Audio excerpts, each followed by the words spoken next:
All right, good evening, everyone. It's good to see many of you back. I'm Nicole Saylor. I'm the director of the American Folklife Center, and I'm thrilled to have you all here this evening.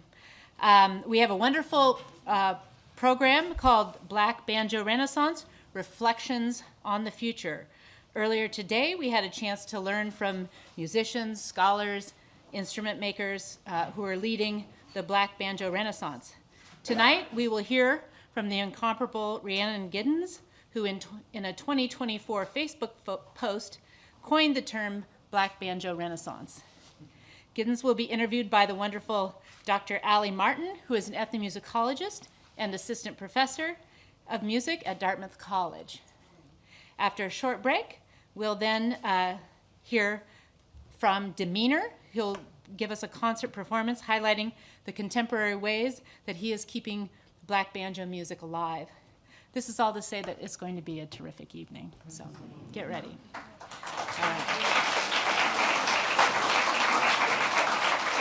All right, so this symposium was made possible by the work of many, many people. I want to just give a broad shout out to the American Folklife Center staff, everyone who has worked on this from beginning to end, and from our colleagues across the library who are making this magic happen. I will say, though, that this would not have been possible without the contributions of Joe Z. Johnson. Yeah. So for those of you who haven't met Joe yet, he's an ethnomusicologist and a PhD candidate at Indiana University whose dissertation is focused on Black Banjo Renaissance. He helped curate today's symposium. He has been a lecturer at our Botkin series, and he was even a former intern at the Folklife Center. Yes. So please give a warm welcome to Joe, and he'll come to the stage to tell us more about tonight's speakers and performers.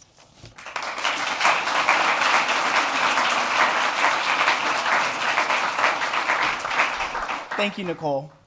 Thanks for that kind introduction, and good evening, everyone. So like Nicole said, I've had the pleasure of getting to work with my colleagues here at the library and also across the Black Banjo Renaissance to help curate this symposium and also this evening conversation and concert. My time at the library began, like Nicole said, as an intern at the American Folklife Center, where I really started to curate research guides and materials on African American banjo players. And that work led me to understand questions about history, memory, and how cultural traditions get preserved or obstructed. As I dug into that history, something became very clear to me. When people talk about the banjo's Black life, they often, as half-elder Justin Robinson puts it, quote, jumps straight from 2006 back to Africa, end quote, skips over 400 years of Black creativity in the Americas.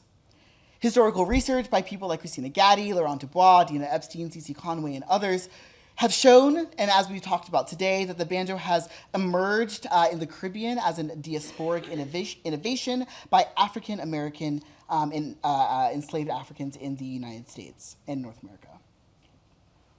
So telling this full story, I understand, really matters, and especially recognizing the work and the lives of the living practitioners who are doing the work with the banjo today is incredibly important. This contemporary movement, known as the Black Banjo Renaissance, rests on the work of a lot of people, but there's a couple that are especially central. One of these people is C.C. Conway, was one of the people who brought scholarly attention to the banjo. And I really just want to give a moment to recognize Dr. Conway, wherever she is in the room. I know she's here somewhere. Could you please stand so we can...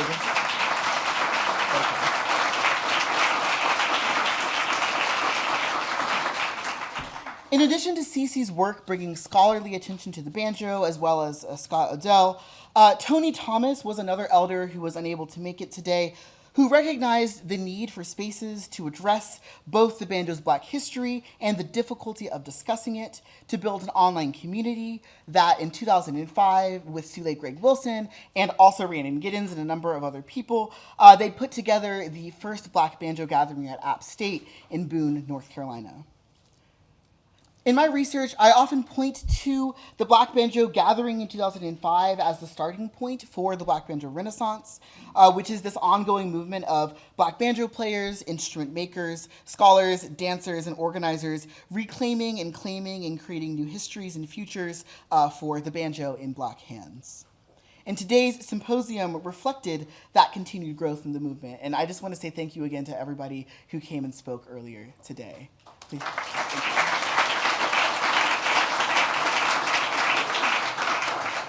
Before we continue with the keynote conversation, I just want to remind everyone that we have a performance coming from Demeanor after the keynote. So once it's over, we'll have a break, switch the stage over, and then we'll get to Demeanor's performance. But right now, I want to turn things over to our keynote conversation. Our conversation starts with Dr. Allie Martin, who is an ethnomusicologist and an artist who's originally from Prince George's County, Maryland. She's currently an assistant professor at Dartmouth College in the music department and the research cluster for digital humanities and social engagement. She's also an alumnus of Indiana University's Department of Folklore and Ethnomusicology, which is where I'm getting my PhD. Thank you very much. And her first book, Intersectional Listening, Gentrification and Black Sonic Life in Washington, D.C., explores the relationships between race, sound, and gentrification here in the nation's capital. Allie is the director of the Black Sound Lab at Dartmouth College, which is a research space dedicated to amplifying Black life and decriminalizing Black sound through digital practice. Dr. Martin will be in conversation today with Rhiannon Giddens, and she is a banjo auntie, a musician, a singer, and a composer who has championed the African-American roots of the banjo for over 20 years.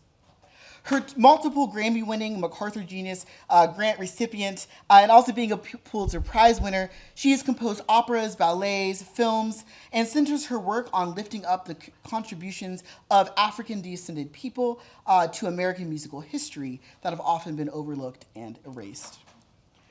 As a founding member of the incredible and important Carolina Chocolate Drops and later Our Native Daughters, she's as much of a curator as a creator. She also currently serves as the artistic director for the Silk Road Ensemble and hosts the PBS My Music with Rhiannon Giddens. And then in 2025, she also launched a really important festival known as Biscuits and Banjos in Durham, North Carolina, that celebrates Black culture.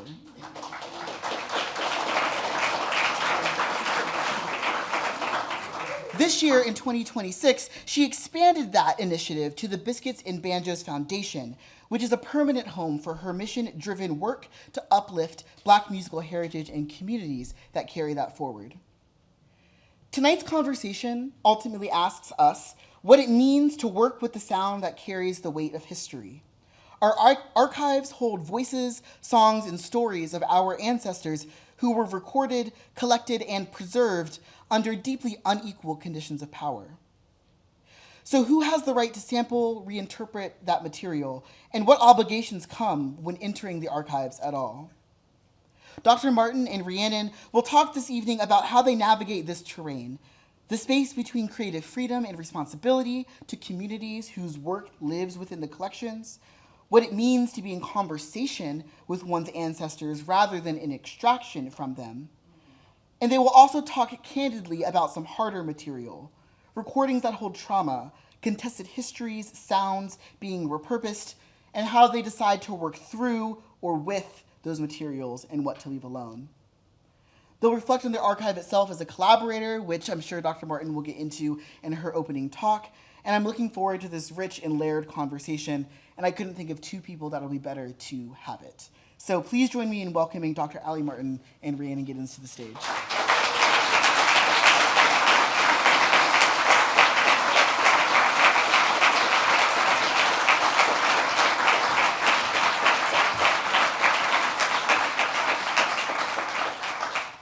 Good evening, everybody. Can y'all hear me okay? Okay. A little louder? Okay. I'm notoriously soft-spoken, so I have to check every time.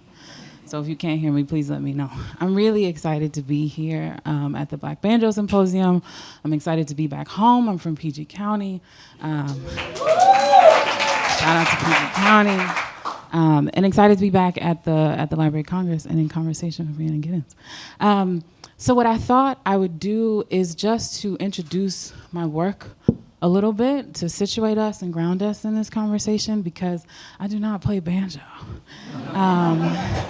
But that makes me really flattered and humbled and grateful to be invited into this space. And I've been here all day learning from some legends and, you know, thinking like I should learn how to play banjo at some point. So I have been through the Library of Congress a couple of times. In 2023 into 2025, I was an artist in residence here as a part of the CCDI program, which I think deserves a shout out just because it was really special and transformative for my work. CCDI is the Connecting Communities Digital Initiative. A lot of people don't realize that the Library of Congress is the People's Library, that there are hundreds of thousands of materials that are digitized online, freely available at loc.gov, that you can just spend time with and work with and learn from. And people don't necessarily know that. And so CCDI was a program that I was involved in that invited scholars and artists to come in and engage with these collections and to connect them back to the communities that they were from. And so my predecessor was Maya Cade, a brilliant filmmaker who came and worked on a film on Black tenderness in the archive. And then alongside myself, there was also Maya Freelon, who's a visual artist, multimedia artist, and she worked on images of enslaved children in the archive. And I work on sound.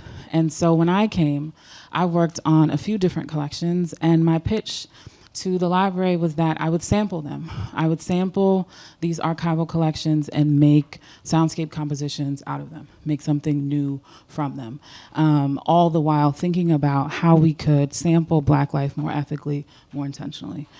So that was the project, and that has become a project called Sampling for Black Life that I'm still working on and writing about right now. So I worked on 3 collections primarily. The first was Voices Remembering Slavery. That's where we have 22 audio interviews from formerly enslaved folks. These were done largely in the 1930s and early 40s. I also worked on Chicago Ethnic Arts, which is from 1977, which is a huge survey of ethnic arts in Chicago. And I worked primarily on the blues and gospel recordings in that collection. And then the last one was how I actually got connected to some of the banjo recordings in the library, which was Now at a Time. It's the Fort Valley Folk Festival, where I listened to the recordings of Sidney Stripling, who did 10 or 11 recordings for John Wesley work in that festival. And when I say sample, I mean that I take a piece of previously recorded material and turn it into some kind of new composition. Each recording, each record, each interview requires something different from me in terms of thinking about ancestors and thinking about this work and thinking about pain and trauma and what folks require. So for example, there's an interview with Fountain Hughes where the interviewer asked Fountain Hughes, who was formerly enslaved, whether he would rather be free or enslaved, which is a ridiculous and violent question. And so I sampled that moment and I spliced the interviewer and I pitch shifted him to kind of haunt him back and kind of draw attention to that violence because it moves very quickly in the recording. There's another interview with a man named Billy McCrae in Jasper, Texas, who was interviewed by John Lomax, and I'm not gonna start with the Lomaxes this evening. But John Lomax coerces a song out of Billy McCrae. Billy McCrae says, I don't want to sing, my voice is tired. You know, he makes these complaints, and John Lomax pushes and pushes until he gets his song out of Billy McCrae. But the song is beautiful, and we have it. And so I started to think, well, what if the song was given and not taken? What if we considered Billy McCrae as a song leader, as an ancestor? And so that led me back to Jasper, Texas, where his family is, and I recorded them singing with him in a kind of call and response. So that's that piece. And then the Fort Valley collection was great with the banjo recordings with Sidney Stripling. And that was there was a lot of conversation today about agriculture and Black food waste, which I was really excited to hear. But the collection in the library for the Fort Valley collection it's really about the folk festival. Fort Valley, Georgia is the home of the first African-American folk festival in the country, which is something to be proud of. But when I went to Fort Valley and talked to them about working on this piece, they said, no, that's a ham and egg show. And the Ham and Egg Show was an agricultural showcase in Middle Georgia where farmers came to learn how to preserve food and can food. And the Folk Festival was just the last day of that. It was just the celebration on the end. And so I said, okay, well, how do we reposition this to think about what Black food sovereignty sounds like? And so these are the kinds of things that I've been sampling and the kind of work that I've been doing in the library. And so I want to pivot, into your practice. And I've been in New York this summer, and I was fortunate enough to see you at the Met last month for the musical bodies. And you said something that really stuck with me. You said part of your job is to make things alive again, in terms of legacies, histories, sounds. And can you talk a little bit more about what it means to make something alive again and how you do that? Yeah, thank you for, oh my gosh, your work sounds so cool. Isn't it amazing, the different ways that we can engage with our ancestors, So for me, this work kind of came to me through books first. So I read Andrew Ward's book, The Slave's War, which is a collection of narratives from enslaved people, but collected through the lens of the Civil War. So it was like before the war, during the war, after the war. So instead of one person's narrative from beginning to end, you got like a group of people's narratives. So parts of. So he would take pieces out to kind of demonstrate, parts of what life were like. Is this on? Okay. Demonstrate what life was like, and also not only just WPA, but there were some like anonymous narratives that had been gathered by a Black interviewer, and there were some, so he kind of used a lot of different sources, and it was really interesting. He talked about that and how they differed, and so that was a really impactful book for me, and that was where some of my first kind of songwriting came from that book. Thinking about the lives of these people, and the idea that we don't have narrative slave songs. Like we have songs in code, we have songs about, Underground Railroad, we have songs, and then we have like these sort of tune songs that have like these little bits and pieces, but we don't have narrative songs. And number one, because that wasn't a huge, I don't think there's a lot of narrative songs to pull from in terms of where a lot of these folks would have been originally coming from, but also it was just not what you did and stay alive. Like you're not writing about your daily life. You're coding it, you're putting it in these different ways. So I started thinking, what if they were kind of like what if songs.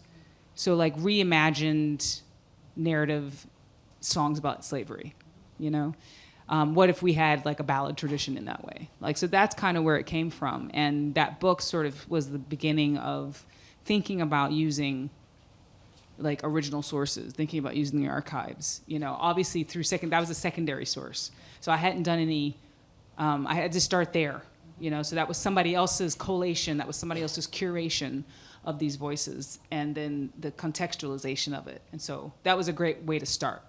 But that was the beginning for me, yeah. Yeah. So how has your approach to the archive, your work in the archive, through the archive, changed over the years? Well, it's interesting because it's almost easier to engage with secondary sources, Why? It's a good question. Because it takes away some of the work,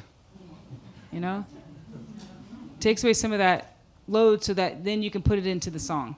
It's actually important to do both, I think. One of my most powerful songs came from secondary source. Mama's Crying Long. That came from a story of, Lord, I am such a depressing person. That came from a story of, it's a song I don't sing. I've sung it in like 2 or 3 shows. In the first show, I didn't even make it through without crying.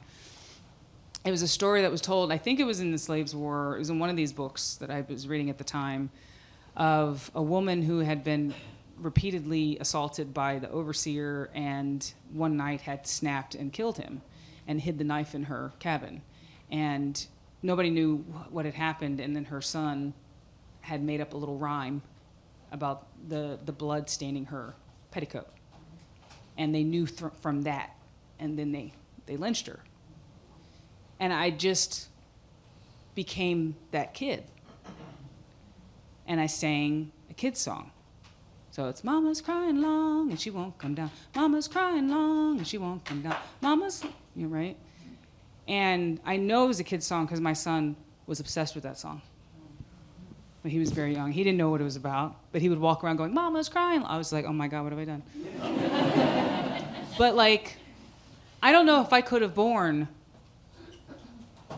listening to somebody tell that story or reading, like holding the paper that contained that story and writing that song. You know what I mean?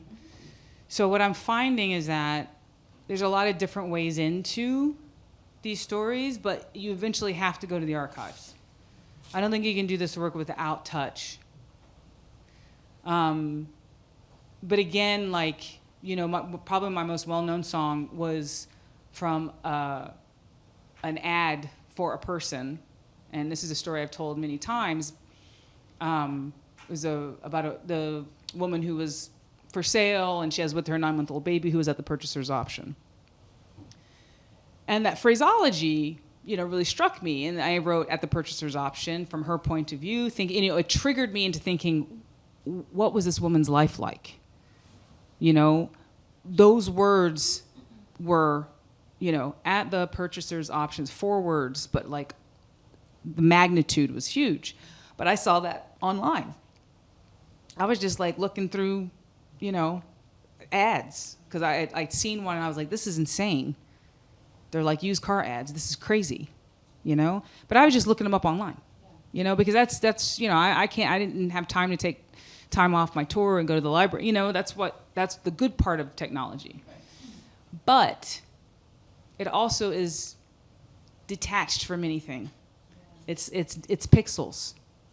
So the first time I went to the library, Wilson Library in Chapel Hill, and started doing research, started touching like letters from one enslaver to another.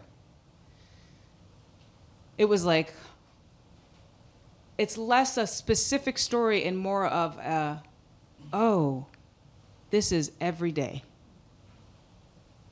When you're looking at a, you know, journal, page after page after page of, you know, or letters, you know, page after page of letters, and it's like, oh, I'm sorry it took me so long to write. I wasn't feeling well. The pigs got into the garden and we sold Sally, and then I had tongue for lunch.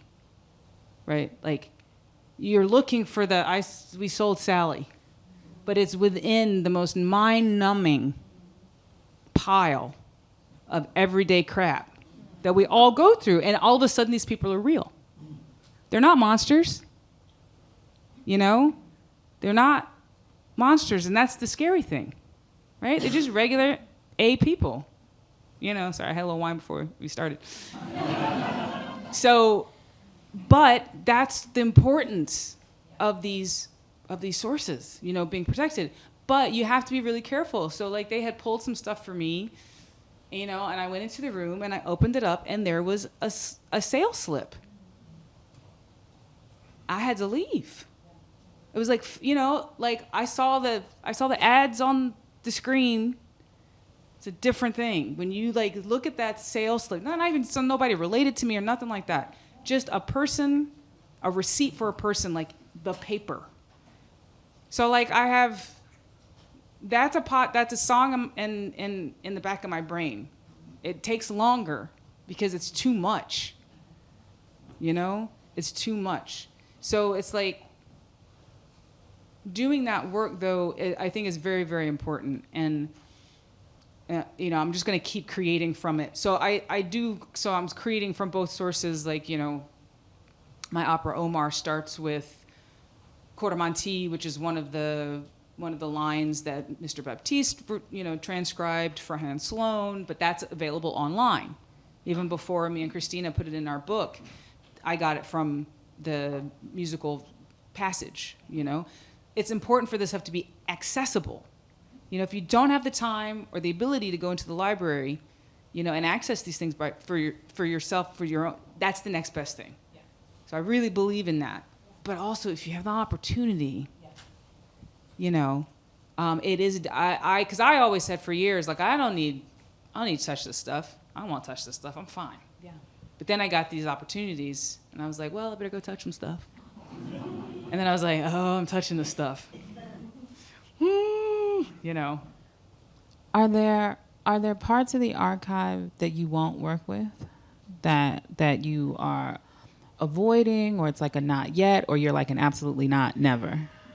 I seem to be the one that just walks right in, and I'm like, give me all the crap you got so I can just bathe in it. I don't know, and it's crazy making. So have you guys seen Brooklyn Nine-Nine? Do you know Amy? I'm Amy. So I was like recently in Oxford.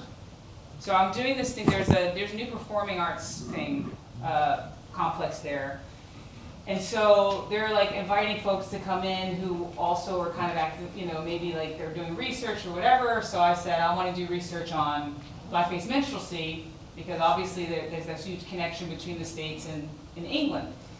So I went into the Bodleian, which is like one of the oldest libraries, you know, around, and it turns out that the largest collection of American sheet music outside of America is in Oxford.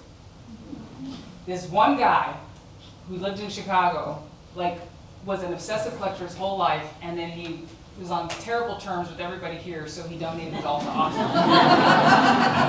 And word on the street is that they needed to charter a jet to get all, like, it was unbelievable boxes of stuff.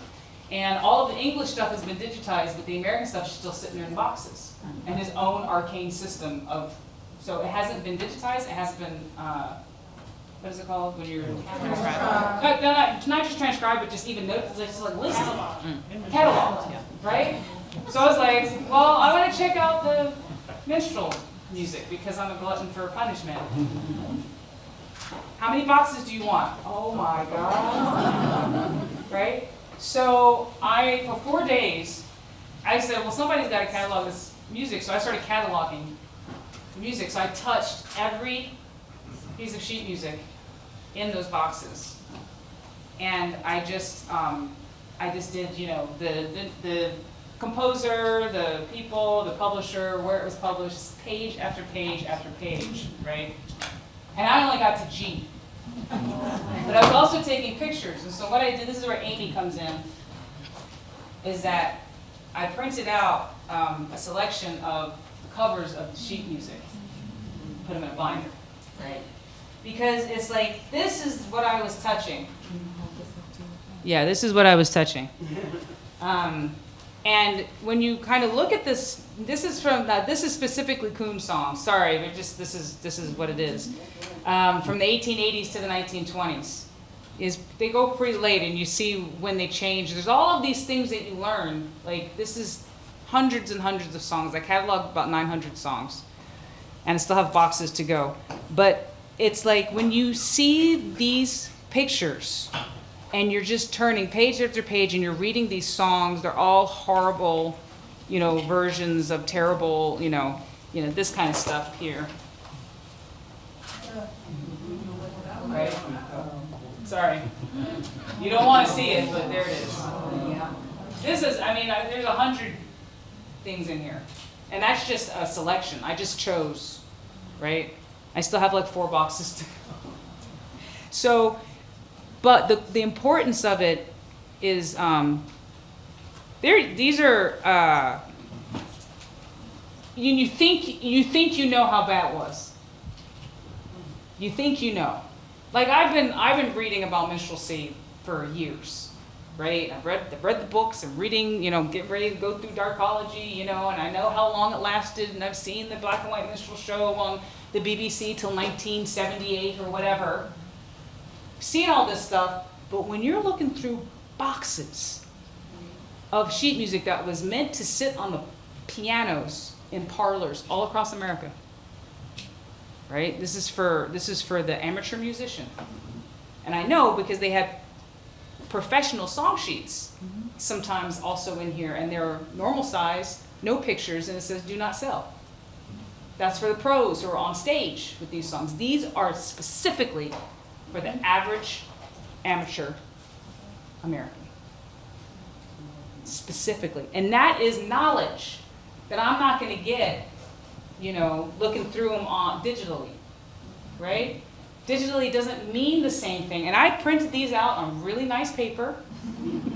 You know what I'm saying? And then the other thing is printed these babies out. Because these are the pictures of the dudes on the sheet music. The people who performed it. And sometimes they're in blackface, sometimes they're not. Sometimes they're white, sometimes they're not. Right? There's all this information. There's all the advertisements, all the little things that you might miss when you're looking it up online. Now, what am I going to do with this? I don't know yet. But I do know that the act of turning over every single page of those 900 songs to count, to date, number one, was not the easiest thing in the world, but I feel like I'm doing it so that you don't have to. You know what I'm saying? It's not for everybody to do. I seem to be drawn to it, but it's the quotidian nature of this. It's the masses of it. I want somebody to go in there and do percentages, like how much of popular sheet music was coon songs, how much of it was Irish songs, how much. But I'm looking at all the Irish songs. I see what they're making fun of. I see what they're doing. It's very different. Yeah. Like you see the same things, but you learn a lot by going through these. And then there's some of these are banners. I'll have this if you want to look at it afterwards. But it's important to engage with it as material. Yeah. And it's just sitting there in boxes. I just ask for it, take my pictures, turn the page, read the lyrics, go, what is wrong with people? There's a few times I was like, what? Honest to God. And the other thing is that you see what's happening now through direct line. The language in here, direct line. And kind of knowing, oh, minstrelsy was terrible, oh, it was really racist. And reading this stuff, two different things. Even reading about it's not the same. Engaging with it as a person who could also have bought the sheet music, put it up on the piano, and to think that act of singing this stuff is what people were doing time after time after time after time after time. That's what you get in the archives. As a person who works so intensely in the archive, let me ask you. I was just last week at the Performing Arts Library in New York Public Library, Performing Arts Division. And I was looking at a John Cage score. And the rules from the estate are really intense. You can only have one folder at a time. You cannot photograph it. You cannot photograph. And the thing in the pieces of paper in the folder are photocopies. You cannot take pictures of the photocopies. You cannot look at the original. You can't touch the original. You can't have a notebook with you. You have to have their scrap paper. Do you think there should be do you think you should be able to walk in and get as many boxes of coon songs as you want? Or do you think there should be some limits? Well, I will say that it's not the easiest thing to walk into the Bodleian and ask for coon songs. Okay. Right. Fair. You have to Fair. you have to go through a whole process. You have to get a card. You have to, and then you have to request. So they have some, you got to want them. Yeah, I don't know. I'm starting to kind of go, I only showed y'all 2. Now, if you want to see more, they're here.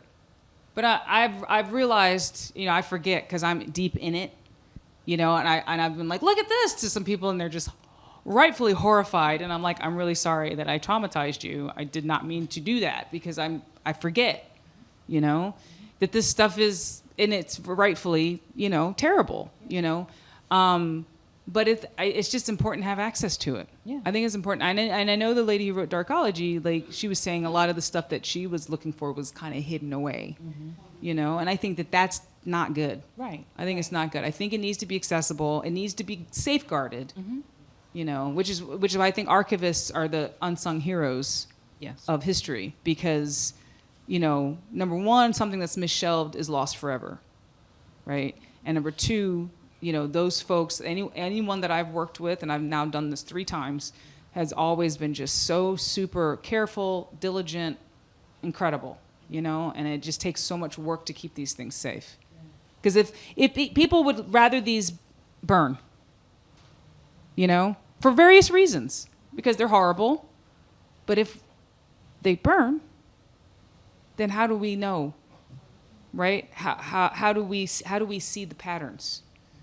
How do we see the things that are not even hidden anymore? But we know how far back they go. I mean, like some of the, I was just like, wow, this could have been written yesterday. Some of it, by some people. It's really remarkable. I will say, I met Rhiannon this morning, and because John was like, "Oh, do you want to meet Rhiannon?" I said, "Yeah, of course." And I met you, and we were like, "Good morning, good morning," and then you were like, "Look at this binder," and I was like, "Oh, we're in it. Like we're doing this thing." Which, yes, we are here to do it. Absolutely. And just I think about sort of the care that archives can have for people if they know that this is the material that they're working with, what they could do, what they could have out for you as you come to do this work. Because it's not easy to do. I remember my Some sage. something.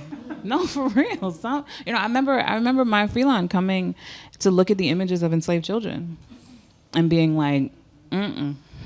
The project had to pivot. And I mean, it was a beautiful project. She ended up having an exhibition at Stagville Plantation in Durham, and we were there, and it was amazing. I mean, I think we have to know what we're able for. I think that's really important. And sometimes you got to step over that line and go, oh, whoops. Okay, that's not for me. Yeah. Like for some people, this would be too much, And then something that they're doing, I'm like, I can't, but this is clearly what I'm obsessed with. And I'm just trying to roll with it. Because I kept thinking, somebody's got to do this. Yeah. Somebody's got to do this. Yeah. A performer. Mm-hmm. That's the difference too. Not somebody who's just going to write a book about it, which is very important. The other side of it is how is this as sung literature? Yeah. What does this mean as something that somebody is embodying? Mm-hmm. Like, that's what we haven't really grappled with. What does that do to you when you're singing these words? Mm-hmm. And you're thinking, like, music is not harmless. Right. Absolutely. But I wanted to ask you then, how do you navigate and understand the relationship between education and entertainment in your work, especially as you're working with things like this? It's really interesting. This is part of it, right? But I struggle. There's this thought where you preaching to the choir, like who are you educating? I recently read Blackface Nation by Brian Roberts, and it is like an intense investigation in, the whole scene in American culture. And like by the end of that book, I was like, am I actually just dancing the dance for these people? You know what I'm saying? Yeah. It's like this work is incredibly complex. It's incredibly emotional. And I don't know if I want to do it anymore sometimes. I don't know what good I've done. I mean, it's just like you run the pick the gamut. I've run it, I keep going because I don't really know what else to do. But I try to just more and more just try to put what I learn in the stuff that I'm doing. You can't always like force it, but I have a whole album that is basically 16, 17 songs that all have an early banjo tune as the bass line, and have been written, all these new songs That's like 15 years of work, learning the lines, meeting the person who could help me finish them, putting the band together who could help me finish them. Is that entertainment or is it education? I don't know. All I know is that I had to do it to make that music live again. Because otherwise it's trapped in reenactments, or in the book.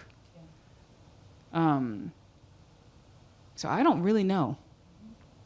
And every day it's a slightly different answer whether I want to go on stage or not. That's very fair. I have a question about, can you just talk more about things being trapped in books?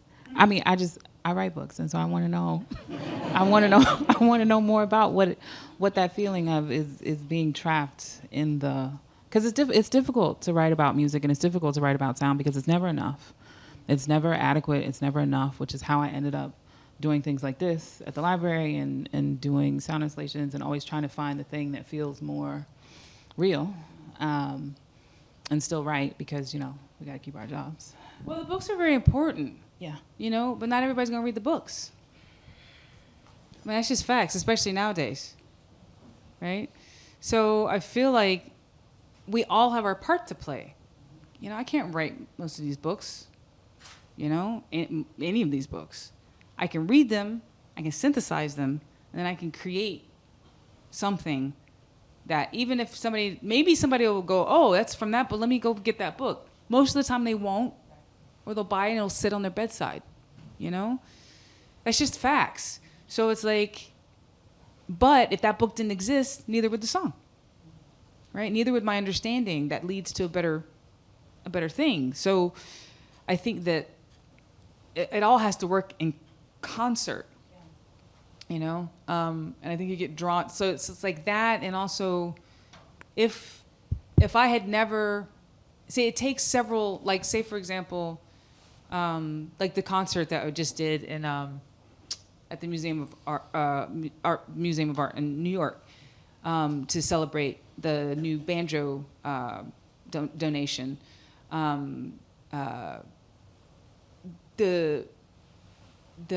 Sorry, my brain just stopped. So the steps that it took to get to that concert were multiple, and it took multiple different people. So you have the original banjo tutor from 1855 that was published by Briggs. That took a whole, who knows how many of those tunes he actually wrote? Who knows? He heard somebody play, or he's combining things. Who knows where those tunes come from? But they come from some sort of mix of what's happening at that moment in time, right? And then that's in standard notation. Then it takes Peter Wiedlich, what's his first name? Joseph. Thank you. Joseph Wiedlich to put that into tab. Because I can't read standard notation on the banjo. I'm not going to do it. Please don't comment on my Facebook. It's not going to happen. Right? You really shouldn't be teaching that it's okay to have tab in the banjo. I was like, the banjo's literally made for tab. Are you kidding me? Anyway. Ever seen loop music? Anyway. Is that classical enough for you? But I don't read standard notation, so he put it into tab and put these books out, right? Now these books have some, blackface imagery, whatever, but they have these tabs, and that's how I learned the music. I've been learning that music for years, trying to get the stroke style, because it's very different to claw hammer or something. I didn't know who I was learning for. So all of that, and I'm, working with people who could help me with that stuff, like Greg and all this stuff, but I've just been kind of working away. And then I met a musician who was never going to read those books, right? He's from the Congo. He lives in Ireland. He is not picking up Briggs Banjo Tutor. Didn't even know it existed, So I start playing those tunes, and he was like, right? And then all of a sudden, new songs. That's what I mean by this stuff living. But it took a couple of different people doing their job, not knowing where it was going to go. Pompey Ran Away, same thing. It's like in this tunes collection, somebody finds it. I know maybe it was in Dina's book, I can't remember. That's not why I'm here, is to remember the exact line. But, because now for me it's a song. It doesn't even live in books in the book anymore. It is in. I'm going to play it for you, because this was one of those things where I've been playing this tune. I saw a video of Greg again play it, and I was like, "That's cool." Looked at the sheet music. Me and Christina put it in our book, but well, Pompey ran away, and it's one of those that's out there.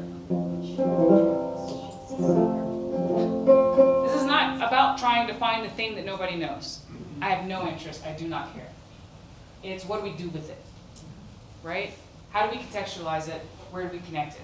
So I played this for, some of y'all maybe have heard this story, but I played this for Newell.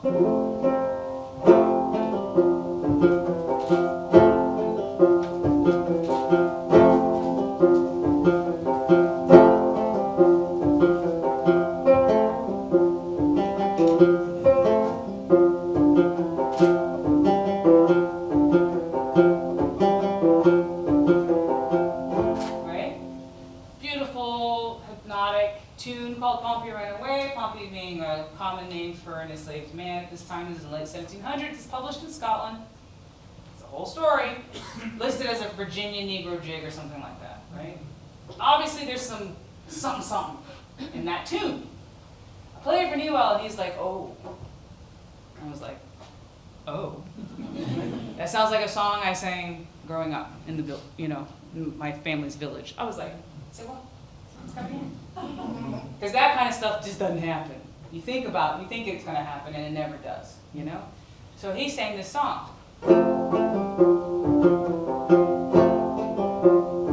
Bibi danga, mama loba ke, bibi danga,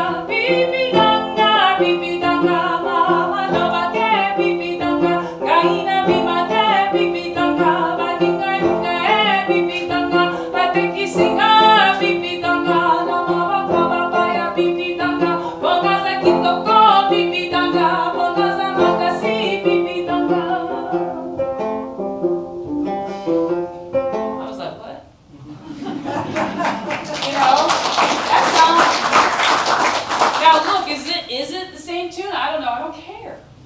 Sure feels good. And it's one of those things, it's an active creative recombination, right? Because this is from his perspective, and then Pompey Ran Away is from my perspective, right? And they obviously echo each other. So there's a point where we're never going to know where where Pompey Ran Away came from. We're never going to know. And you just release it. I'm not getting a PhD anytime soon, right? I'm a performer. So that is my ability to do that. We have to do both. We have to have the folks who are putting down only the facts that they know, they have to say when they're supposing, and then I can find this connection and perform this as a song and say this is the story of this song. Now whether, I'm not going to put it in a book and say this is the definitive origin for Pompey Ran Away. But for me, they are now linked forever, right? And then, of course, 2 weeks later, I'm like, oh, by the way, what does it mean, Newell? Because I was just so taken. It's so beautiful. It's in Lingala, which itself is kind of a trade language in Congo. It's one that's been affected a lot by colonization and stuff. But anyway, that's what Newell speaks. It means Pipidang is a person's name. Mother told me not to go outside, for now my friends have sold me to strangers. Because I'm strong, because I'm beautiful.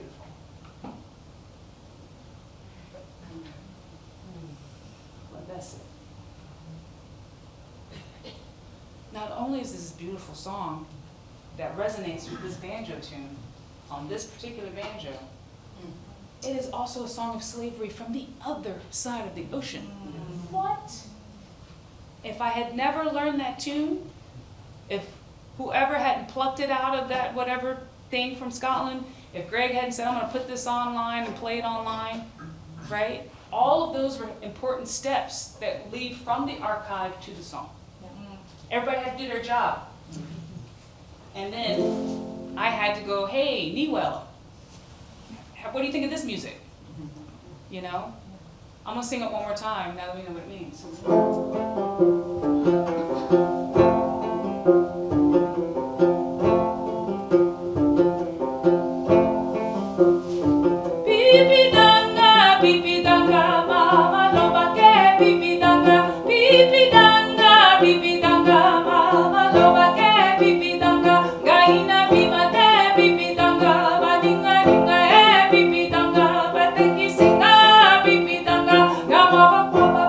bibidanga, bonaza kitoko bibidanga, bonaza makasi bibidanga.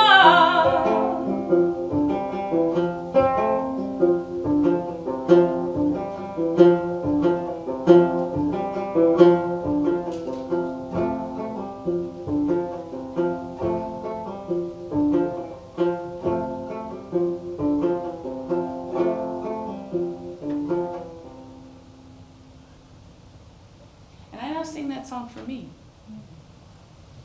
We do it in the show, but I feel it every single time.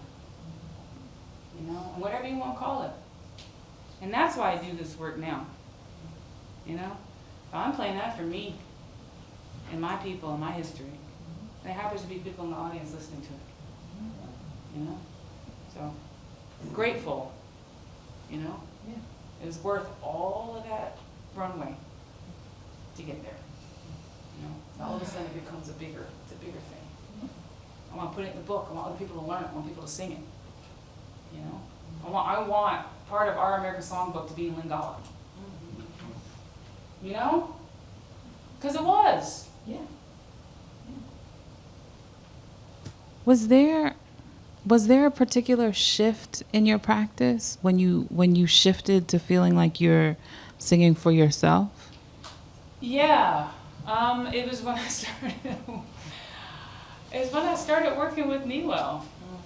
Yeah, because he helped me. It's what I had been looking for this whole time. You know, I started playing these tunes because I felt like it was a window into the music that my ancestors played. You know, I'm like, yes, it is the music that blackface minstrels took, blah, blah, blah, but it is what we have. And when I started playing this music, I was like, whoa. I started really feeling the 3 verses 2. I started really feeling this is where all this stuff went, you know? But I had to play it. I had to embody it. And then when I started working with Newell, and he started writing these joyous songs, because he has a whole different relationship with it. He's hearing it as music, not as, you know, he's not going the musical harmonic sense. He's not going. So then, you know, ironically, I had to go back to Africa, which I've been a big proponent of. Is the Caribbean we got to go back to, you know, but in terms of he's looking for his roots too. He's going, what did we play? They have less records than we do. I mean, you know, the history of the Congo. If you don't know it, look it up. So we're actually healing each other, you know? And that, for me, that working with Sekou Keita, he wrote this beautiful answer to Poor Rosie, which is in Slave Songs in the United States, and another one that Christina and I put in our book. He also said, he and Newell said that that's a sorrow song.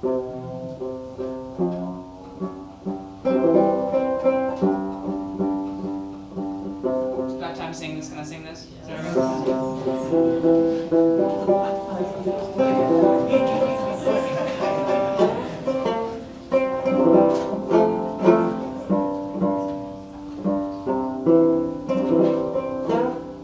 So, yes, Sekou wrote a praise response to it. So that's it. And Don asked me what the visual words are.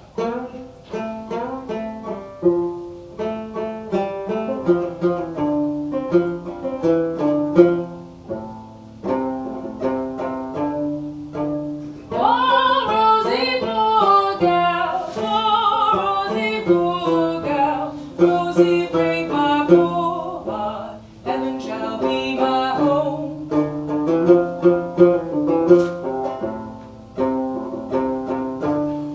Allah, Allah, Allah, ya Rabina, ding ding ya muleti. Allah, Allah, Allah, ya Rabina, ding ding ya muleti.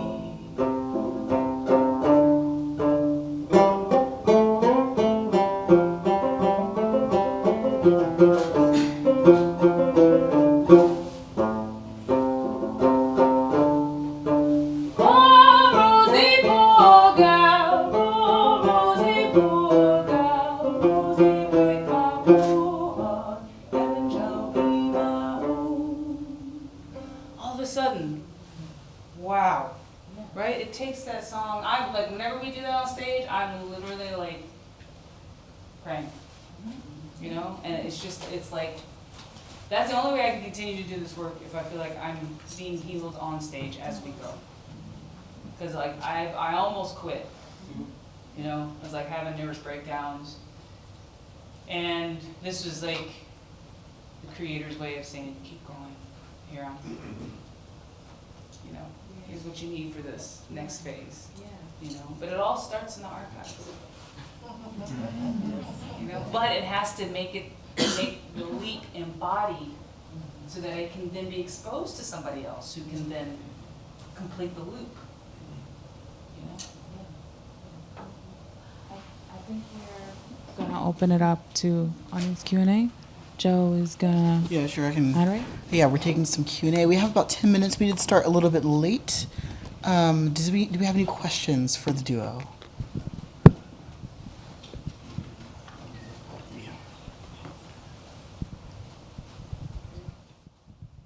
Thank you for coming. Okay. I've heard people say that, coming back to the coon songs and the minstrel songs, that it was that kind of music that made black people stop playing the banjo. Is that true, or do you have a comment about that? Do I have a comment about that? I will try to keep it short. I'm writing a book that's going to answer that question, but it's already been answered in a lot of different places. There are many things that led to our perception of black people not playing the banjo, right? You have the Great Migration, so that changes what the banjo's even for. You know, it was a rural instrument at that point, you know, and for a lot of people, but it was also being played in cities. It was banjo orchestras. There's banjos in jazz music. Then it becomes, you know, in tango music, and then it becomes a tenor banjo, and then it's in Irish music. It's all over the place. But for a lot of rural black people, it was a rural instrument, you know? And when you move to a city, the function changes. Then there is blackface minstrelsy and the banjo being co-opted by that, you know, and it becomes a negative symbol for a lot of people. But there were tons of people, black people, playing the banjo even in the 1920s. You know, it was a loud instrument. A lot of early jazz and blues recordings had banjos on them. Ragtime recordings. Scott Joplin's mom was a banjo player. I mean, it is a part of so much of the beginning of so many different kinds of American music. What happens, though, is the guitar gets electrified, and a lot of banjos get pawn shops the next day, you know? So the guitar starts to take over. It's the cooler instrument. And then what gets left is the banjo in the countryside. Now, a lot of black folk have left the countryside. You know what I'm saying? And then you have the recording industry coming in and reinforcing these patterns that are starting to happen, but by no means are absolute. There's black people listening and playing quote-unquote hillbilly music and vice versa, all this kind of stuff. They set up these genres in order to sell records. And so one generation later, right, it happens fast. What's recorded is what's remembered. And then also there's this whole white supremacist effort to create a white, ethnically pure folk music that black people do not have any part in, even if the best fiddler around that town that has that fiddle competition is black, they're not gonna be allowed to compete. You know what I'm saying? So it's all of these things together, plus probably stuff I've forgotten, that go into it. It's pretty complex, you know. But why we don't know that history, that's very easy. You know, that's the narrative was set in the 30s and 40s, you know, and then, you know, a couple of Beverly Hillbillies episodes later, you know, pick it, you know.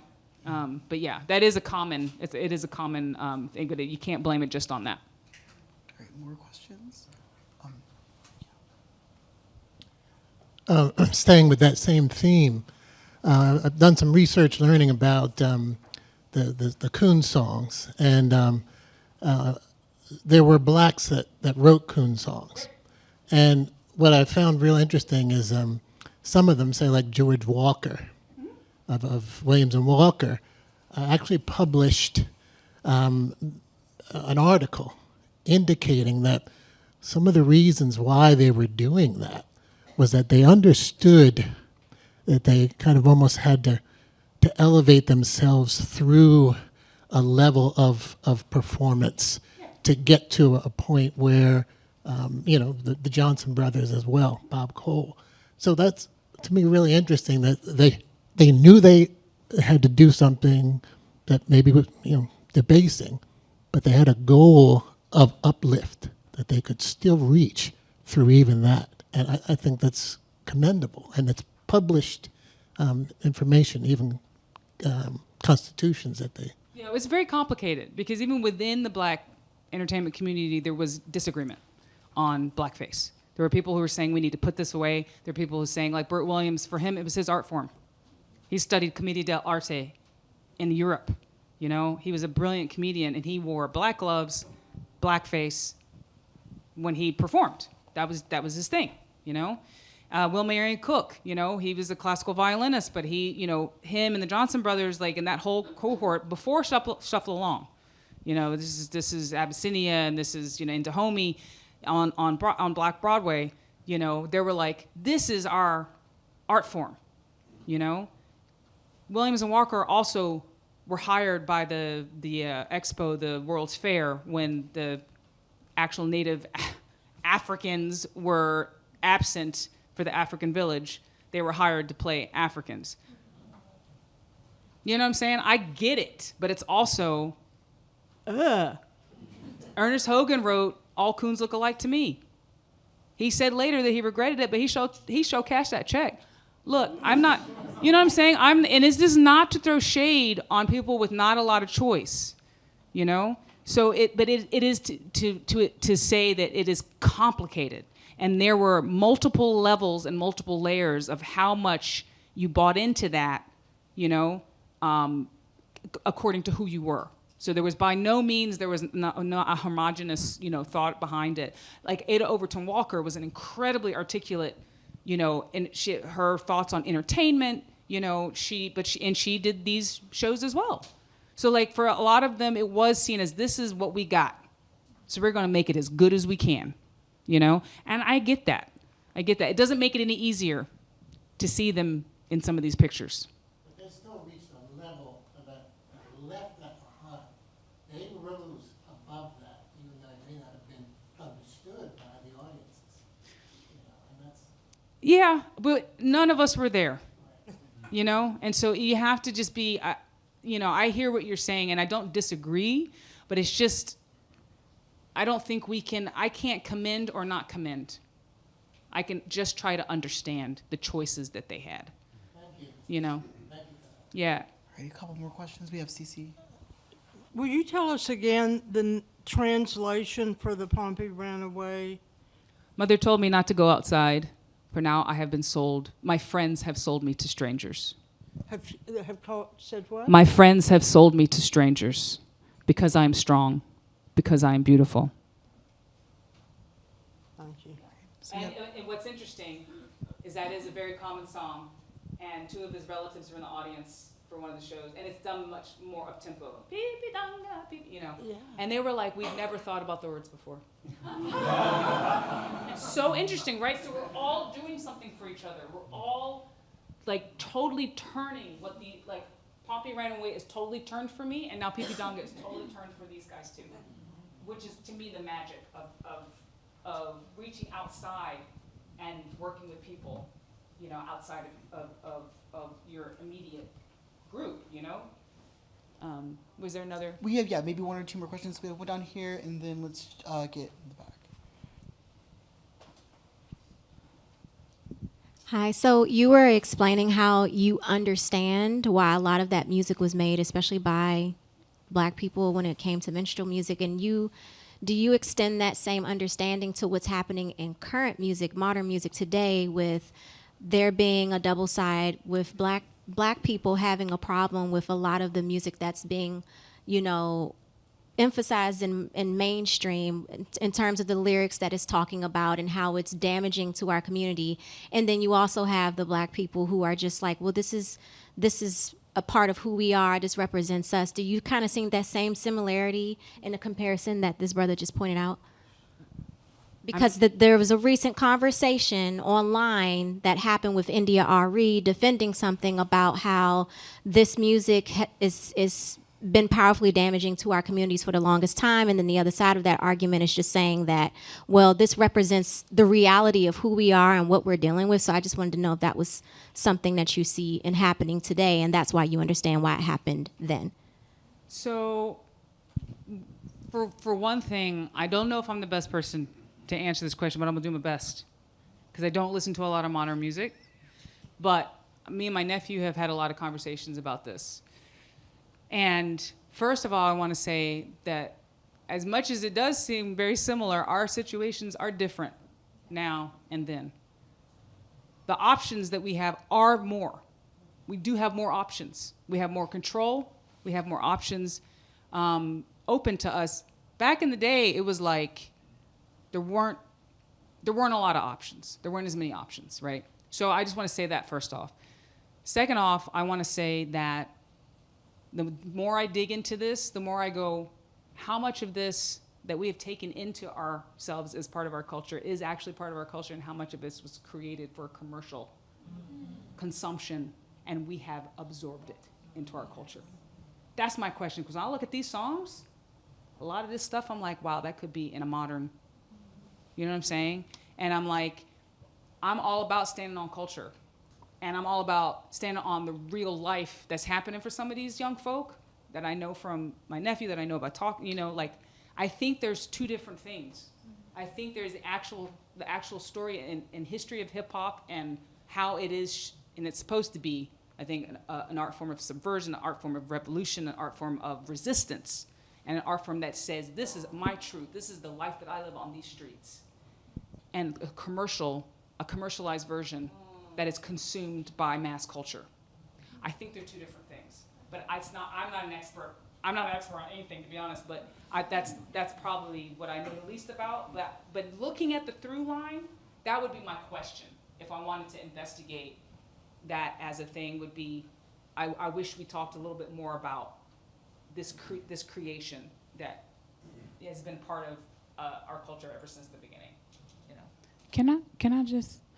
I didn't think I was gonna get to talk about Carisha today at this symposium. Thank you. I teach hip hop at Dartmouth. That is my primary course. And so I teach hip hop to students in New Hampshire, which looks like exactly what you think it looks like. And so I think about these things often, but I think your point to the earlier question about not commending or not commending, but understanding the choices is really where I try to sit. And so as an ethnomusicologist, my primary job is to understand the musical and sonic decisions that people make.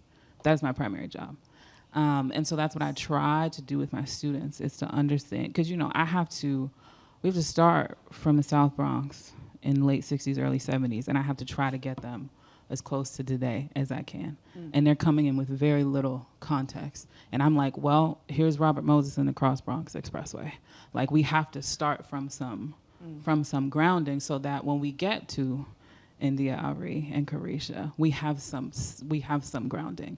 And so I think with that conversation, I think my approach is to say, can I understand the musical and sonic decisions that she's making? And a lot of it is commercial. But a lot of it sits in a history of women's rap. If we go all the way back to Kim, because Kim is the blueprint for all of the girls now, all of them.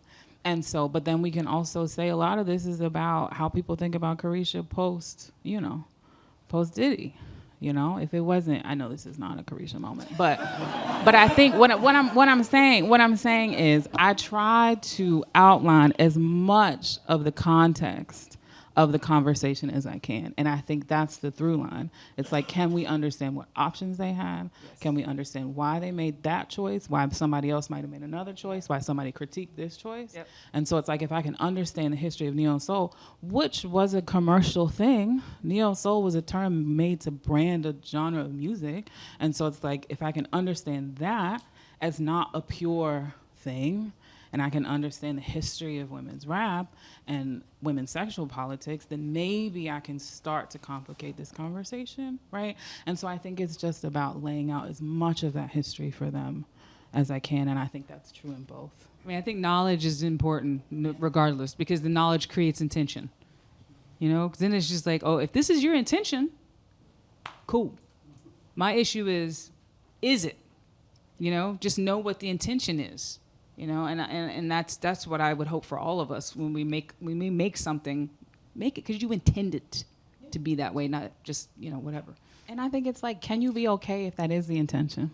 For a song like Spin That, if scamming is the intention, and it is, can I be okay with that sonic decision that we're making money off of scamming? Like, can I be okay with that, you know? And then I think it just speaks to, well, if I'm not, then, you know, I have to ask that question to myself.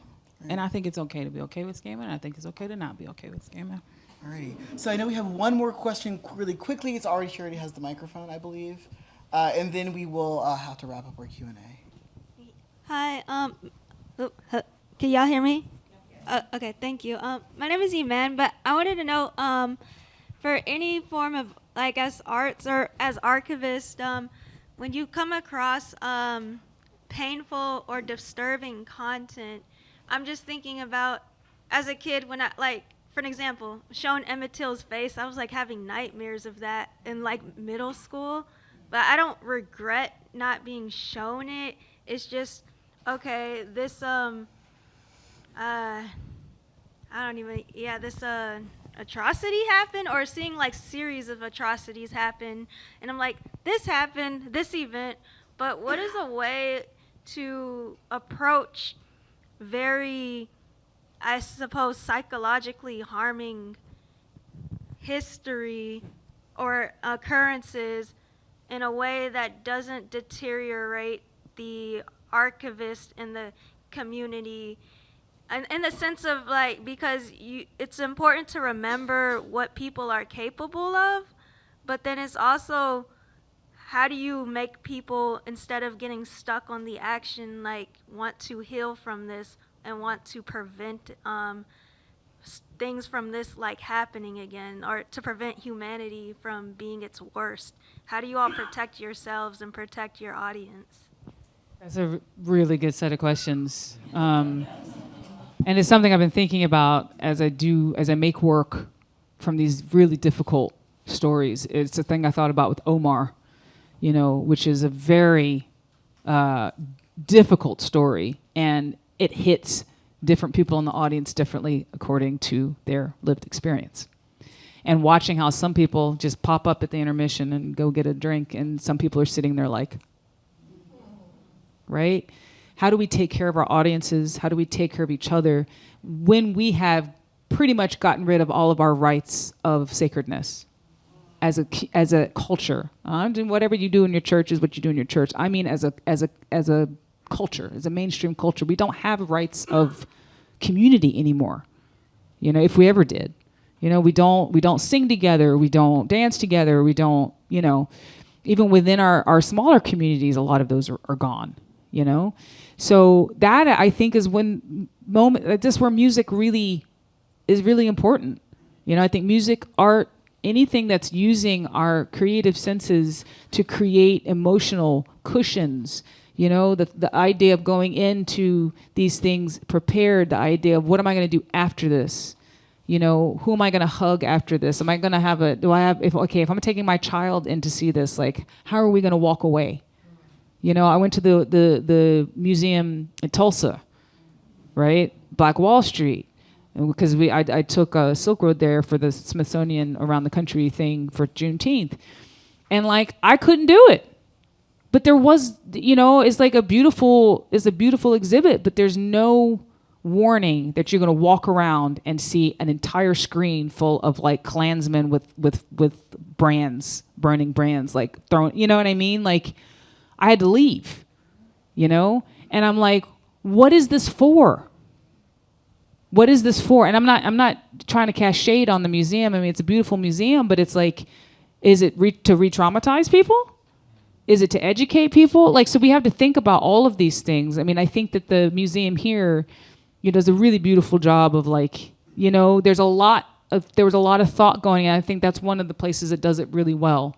You know, you go down, you kind of emotionally get prepared without even knowing it. And then you go, you know, so there's all of these choices in construction and everything that go into that. But we also have to, I think, as a community, you know, think about how we put things on. How do we, you know, like, I wish I had more control over the opera. Like, I would do things very differently, you know, but these edifices, like, it's just one step to even get the thing made was huge, you know? So anyway, it's a step-by-step thing. But that's a really good question. I think it's an evolving answer, but it's something that we all have to think about, I think. And I'll just really quickly, like, I think it's important to sort of know yourself and set your own boundaries, right? Like the museum downtown is beautiful, and they have Emmett Till's coffin, and they have it kind of in a room to the side where you can go in or not. I've been in there one time. And now every time I have to take a group through there or I have visitors coming, I stand outside and I say, I'll be right here. Because I can't go in there and then go back to work. Like if I go in there, that's the last thing I'm doing that day. And so, but I went in there one time and I saw it and I said, I've seen what I need to see. You know, I'm good. And so it's like, I think you just have to know what you can do. And sometimes, like you said earlier, you have to hit that edge and come back. So, yeah. Yeah. Thank you all so much. Wow.